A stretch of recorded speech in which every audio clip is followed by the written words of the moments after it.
Today I'm joined by no other than Blagoja Golubovski, a VP of product at visit.org. It's a SaaS platform for employee-driven corporate social responsibility. Blagoja has 20 plus years overseeing various design, development, and the launch of quite a few successful projects during his time in product. So without further ado, Blagoja, it's a pleasure to have you on our show. Thank you for coming. Thank you, Aram. Thank you for having me. Awesome. So the first question is going to kick things off is, what would you say are some of the bad recommendations you hear often when you work in the product space? You hear a lot of these, but I think the one that stands out is the data says ABC, so we must do XYZ.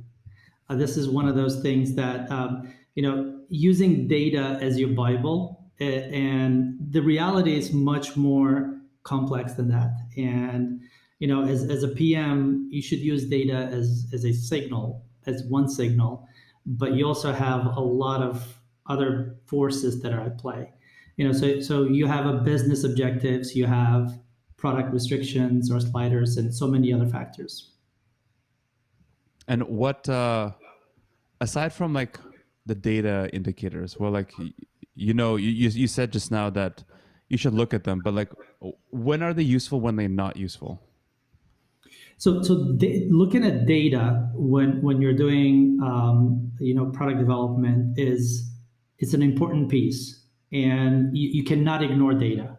The advice that I see floating is using it as a kind of catch-all, and because data shows something, it's not always reflective of reality. Sometimes you get the data shows a certain aspects, certain results, because of factors that you may not be considering. And in those cases, when I say the reality is more complex, you also have influences from the business. You also have certain pitfalls in the product that may be causing the data to show certain signals that may not be reflective in a true nature. So that's why I kind of say use the data, obviously, and there's no replacement for data, but that's not all you should look at. Okay, great. And throughout your career, you've worked different places, built various different products. Were there any kind of big wake-up call moments after you experiencing them, you realize you had to change the way you do something or your perspective of thinking? Absolutely. This actually happens all the time. There's constant learning, adjustments. You're trying out different approaches and so on. One of these moments is a time when, after shipping a feature that was heavily influenced by a large customer, you end up having a much lower adoption rate than you expected. And when you look back, in the B2B space, a lot of times the buyers are not the same as the users.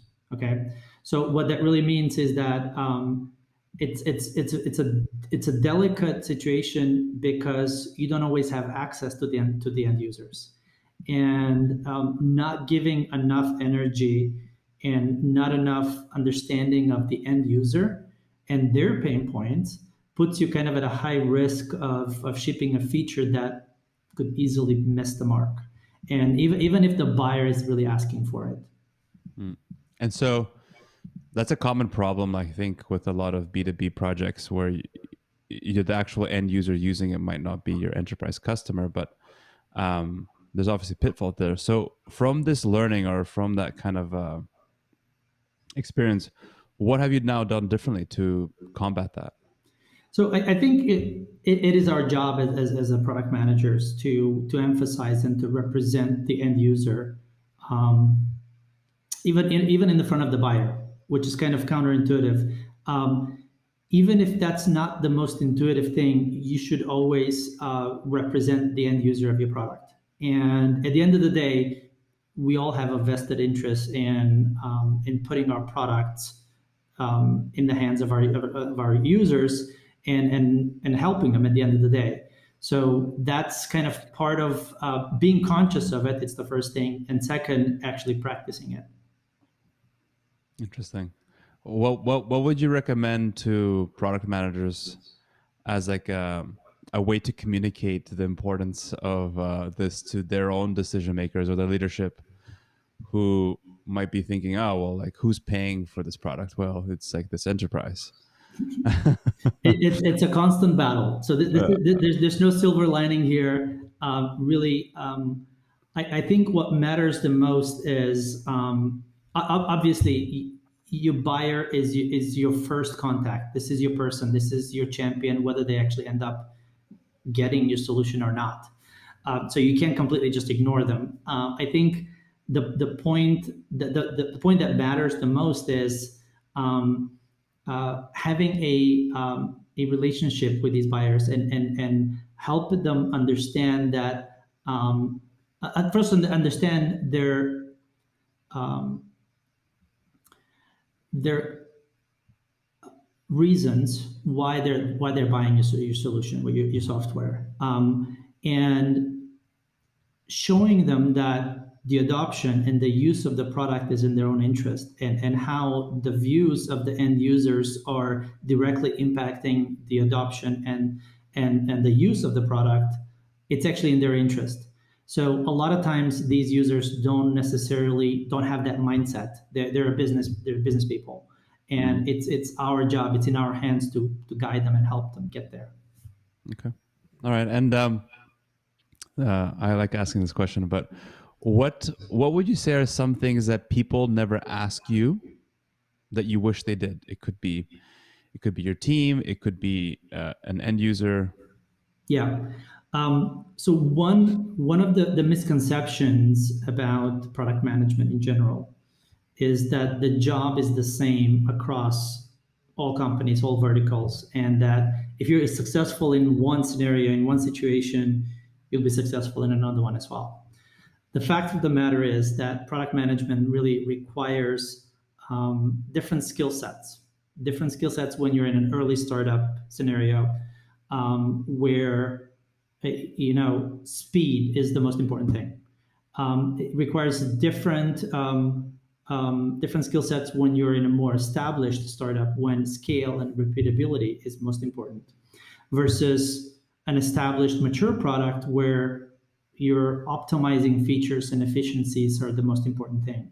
So these three different scenarios actually require three different PM skills, and you would be successful in any of them if you kind of fit into that, from your approach and from what you bring to the table. Interesting. And what do you feel a lot of product directors or managers, VPs of product do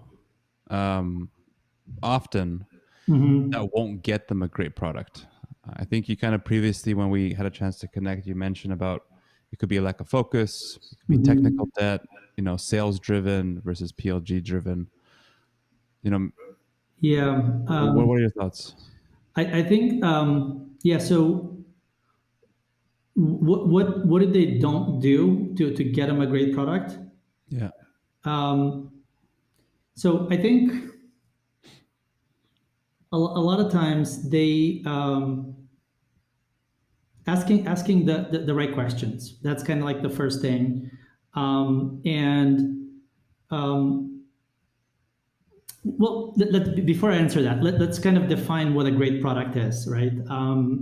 A great product is innovative, it solves a problem, it's easy to use, and it has emotional value. So if you define that as a great product, then I would say, not enough product managers push the envelope. There's always trade-off between kind of like your aspirational product and your practical product. And I feel that more often than not, we get stuck in our own glass ceiling when it comes to innovation. And why do you think that's the case? Why do we hit that glass ceiling? Well, because we have this pressure on delivering now, and when the business, the balance between the immediate on the business need to of today, it kind of comes at the expense of thinking long term and thinking on the long haul, big shots, and taking kind of moonshots on other aspects of the product, and that's a constant struggle. And I think we don't take enough moonshots. I guess it's the point that I'm trying to make. Okay. And it's always like a tricky thing, but some SaaS organizations that we worked with or that exist are have a sales driven culture, right? So sales basically drives the direction of maybe the product, Yep. making a product manager's life quite difficult. Whereas with the PLG approach, it's product driven, right? The product sells itself. What are your thoughts on that? How do you manage that kind of conflict or that kind of cultural mindset? Yes. So sales-driven culture can be successful, and and so product and sales culture can coexist. It doesn't have to be one or the other, and it really depends on the leadership, and it really depends on how you structure your culture and how you structure your business in general. In companies where you have sales culture as a driver, a lot of times you can still innovate. You can still lead the product to the promised land. However, there has to be an understanding, an alignment that you don't sell what you don't have. And a lot of times it's very easy to fall behind on selling a feature that it's coming, and then another feature that's coming, and soon you kind of fall into this trap that all you're doing is features that were promised. And that's a very common pitfall when you have a sales driven culture. On the other side, when you have product led culture, it doesn't have to be product led growth, but you have you focus on the product side, on the big picture and on the bigger problems, and something that you obviously it serves the need for the customers today, but it also it can grow with the customer base on the long run. And the product, yes, I know people say the product sells itself. The product never sells itself. It's the users that use it that sell it for you, and that's a very kind of very subtle difference. But when we're building products, we make it easy for people to tell their friends, and we make it intuitive enough and emotional enough that they're actually going to go and be champions for you. So that's the case where the product actually is taking a lead, and you're fueling growth by making your product great. I love that. I'll make sure I use that in the future. Thank you. Um, in your time working on shipping product, what has been some of like biases in decision making you've come across that can prevent product people working effectively?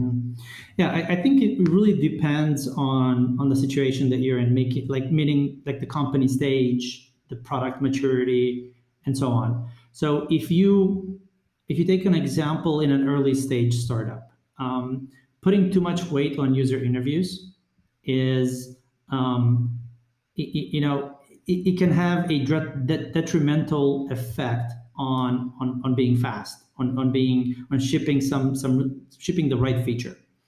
And don't get me wrong. I mean, user interviews are very important, and but there's a but.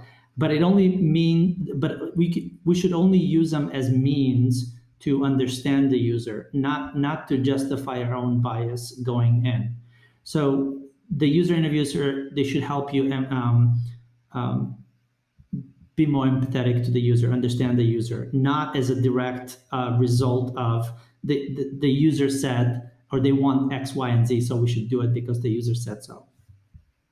Yeah, and on that note, a lot of product people have this thinking, oh, the user said this, so we should go and build it. Right.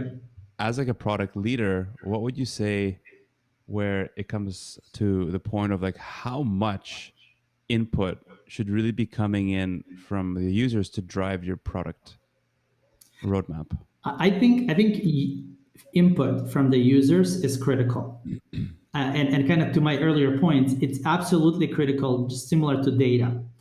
But we should use that input to understand the problem. We should not use the input as a directive to go and execute something, a feature. So the balancing on putting enough energy and focus on user interviews and understanding your use, it should be on the in understanding the user, not necessarily on taking face value of the asks of those users. Okay, interesting. And in your, I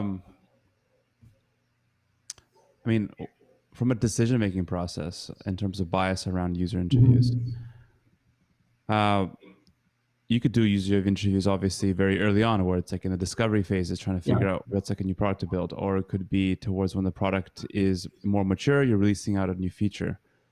What are some ways that you've kind of counteracted, I would say, any biases that come along the way, in the, say, if it's user interviews? Yeah, I think the one way to counter that is be aware of it. Be aware that you can be impartial as you want. We all have a bias going in, and I think first is just be aware and take a pragmatic approach where you kind of separate yourself from the problem statement and take a holistic view of the problem space before jumping in and just justifying whatever the user says to accommodate your own beliefs. Okay. Next question I have is about experiences when it comes to building bad product, bad features that you've probably come across in your career. What are some examples you could share of, like, things that were built that were unfortunately wrong or didn't perform well? Yeah, I mean, we all go through those. We all have them. If somebody says they don't have it, they're not telling you the truth. Yeah.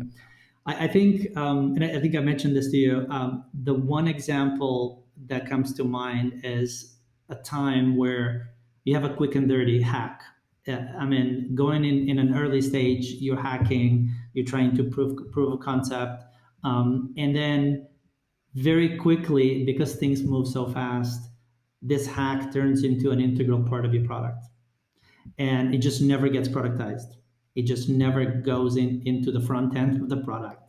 And so business moves fast. There's always more important stuff to do, and then this hack becomes like an eyesore. And so, what are some of, like, the ways to combat that? How do you kind of, like, prevent, let's say, it I getting out of think control or building out any more technical Yeah, debt? so I mean, this a situation like this happens. This is a direct result of the product culture and or the lack thereof, if I could say that. Not taking scale seriously as the company grows, as the product scales, and not prioritizing it accordingly. So this is really hard to do. It's not because there's always the business moves fast. There's always something to do, and you have to sometimes make a hard call and hard decision to now for the good of the product in the long haul. Okay. And what other kind of product lessons or principles that are true and tested that you keep coming back to at this stage of in your career? Yeah, there's I have my own kind of guiding principles that I try to stay and focus on and keep with me as I kind of progress. But there are a few principles that kind of stand out. That there's three. One is provide the best user experience possible. So UX is kind of UX touches your users' feelings, and how they feel while using your product directly affects how and when and how much, to what extent they adopt and they use your product.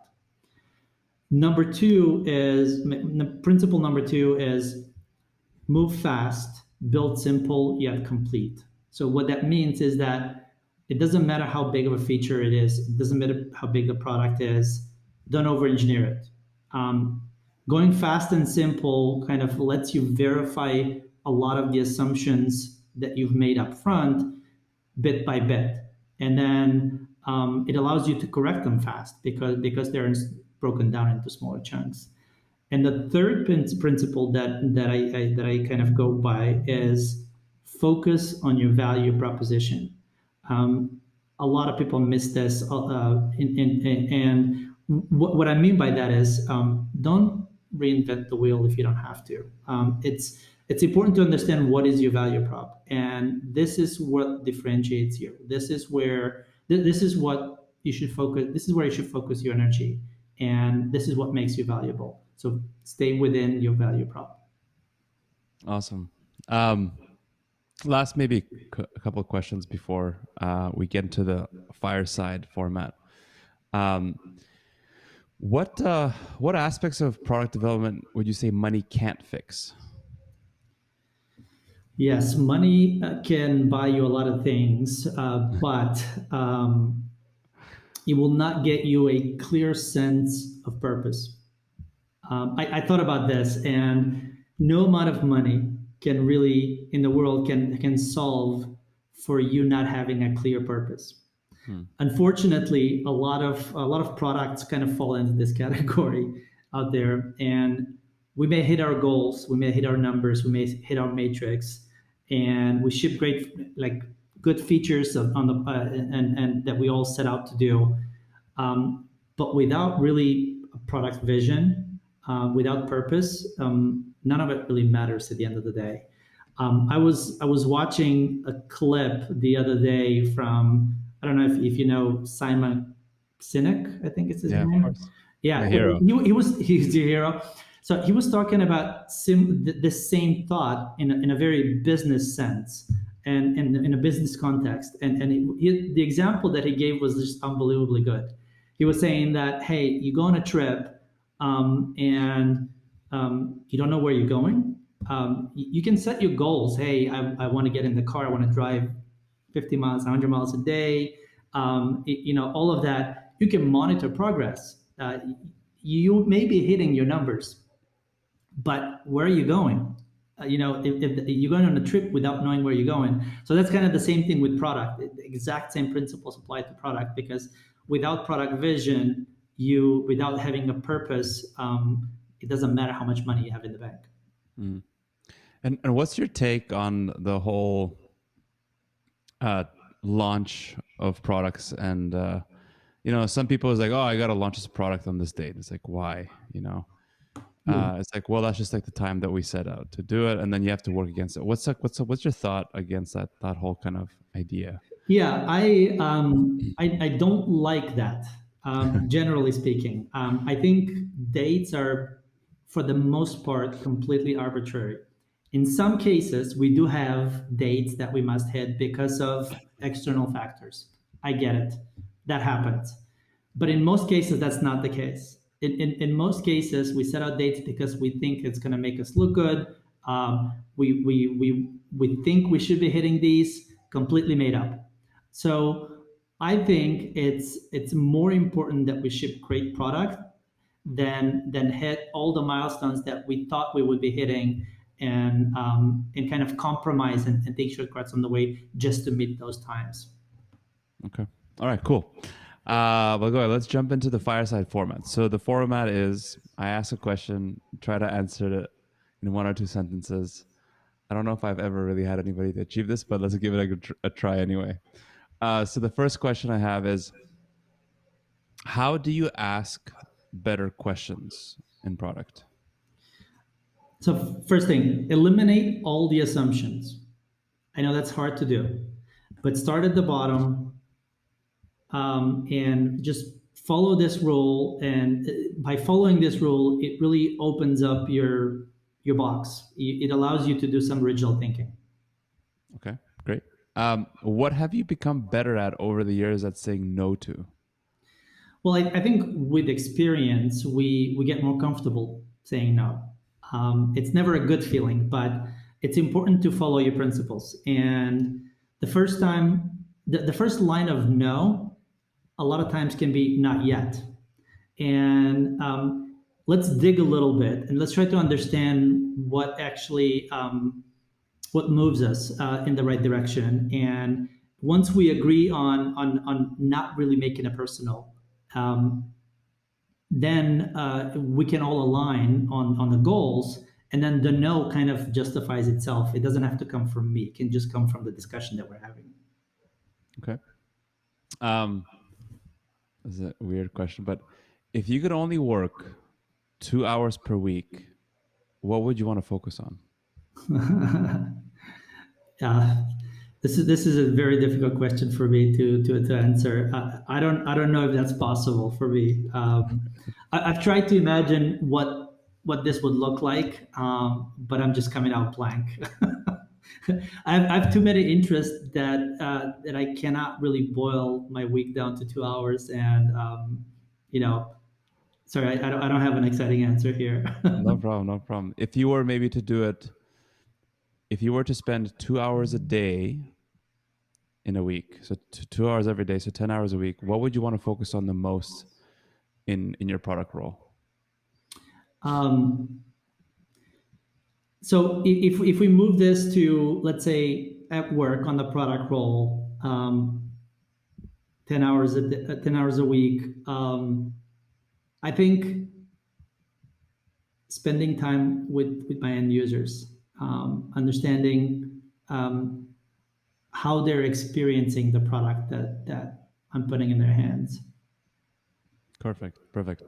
All right, great. A couple more questions. What's a controversial view you hold that others maybe disagree with you on? This is another one of those. I actually I don't hold a lot of controversial views because I fall right in the center a lot of times, and it's it's heavily influenced. Me falling into the center, it's heavily influenced by the fact that I have a level of empathy that helps me understand both sides, and I actually understand both well enough to side with either. So when it comes to usually when something is controversial, it tends to be on one end versus the other, and I just haven't traditionally fall into any edge. Usually, I stay in the middle. Okay. And what is one of the most worthwhile investments you've ever made? Okay, so the one investment that I made that it's one of the biggest ones in my life is kind of shaped my last 15 years of my career is the 1 hour investment that I made by spending it with the Silicon Valley Product Management Association, a meetup. This is like 15 years ago, and at a recommendation of a friend. And this was at a time when I was kind of searching for inspiration and trying to find my career self. So it was the best 1 hour spent. So what? So I'm curious now. Sorry. What happened in that 1 hour? What Well, built that up for you? so why is this meaningful to me, and why is this a really good investment? And if you can call it that, you should call it that because I spent 1 hour. But basically, it opened up a few light bulbs in my head, and it opened up the doors for me walking a career into product, and that I've completely kind of found myself and I enjoy so well today. Okay. All right. Awesome. All right. Last question for you. What are some books that you have read that greatly influenced what you do? Okay, so I think books really shape us into becoming who we are. And three books that I can come off the top of my head: Originals by Adam Grant. I don't know if you know that one. It's kind of very thought provoking book that challenges us to think about, champion novel ideas and explore original thinking and that sort of thing. The second book It's Tuesdays with Maury. This is something that I read almost like 10 years ago now. It's by Mitch Albom, I believe, and it's kind of an inspirational novel that a guy meets his mentor at his deathbed, and it kind of goes over some of the childhood moments when this mentor was helping him grow up. And then the third book, it's classic. So this, I'm sure you heard of The Alchemist. So by Paulo Coelho. I think Yeah. Coelho, that's how you say it. And this is something that kind of teaches just general wisdom, listening to your gut, recognizing opportunities, following your dreams, all that. Awesome. Awesome. Thanks for sharing that. I think that's a wrap. So thank you so much, Blagoja. It was a pleasure having you on the show, sharing all this information. It was wicked. Thank you. And always thank you to our listeners for tuning in, supporting the show, and following us. So once again, Blagoja, thank you so much. It was a pleasure. Thank you.